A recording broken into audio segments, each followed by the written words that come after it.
একটু যদি বলবেন।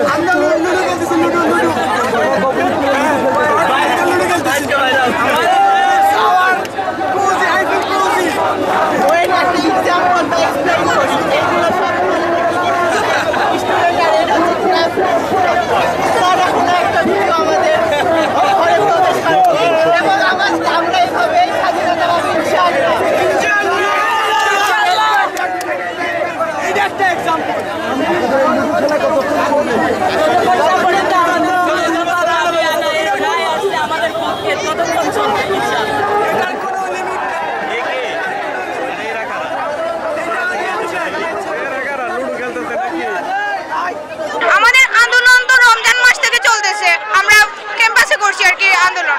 তো এখন আজকে রাজপথে আসলাম, 6 দফা দাবি আমাদের, 6 দফা দাবি না মানা পর্যন্ত আমরা রাজপথে থাকবো।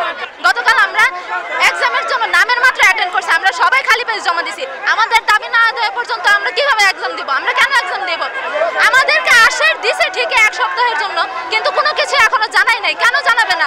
আমরা কি ভেসে আসছি? আমরা ভবিষ্যতে মানে চিনেমিনে খেলতেছে।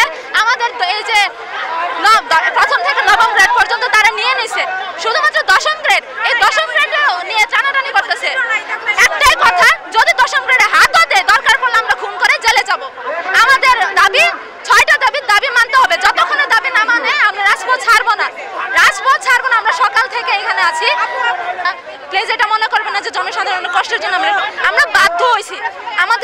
আমরা প্রথমে শুধু জেলা প্রশাসকে গেছিলাম, ওইখানে আমাদেরকে 1 সপ্তাহের আশ্বাস দিছে, কিন্তু আমাদেরকে কোনো কিছু জানাই না। আরো উল্টা পাল্টা আরো কত কিছু কাহিনী করতেছে। এর থেকে আমাদেরকে যদি আমাদের দাবি দিয়ে দেয়, তাহলে তো আর আমরা এরকম বাধ্য হই না। যে আন্দোলন চলমান থাকবে, যতক্ষণ না আমাদের দাবি আদায় না হচ্ছে আমরা আন্দোলন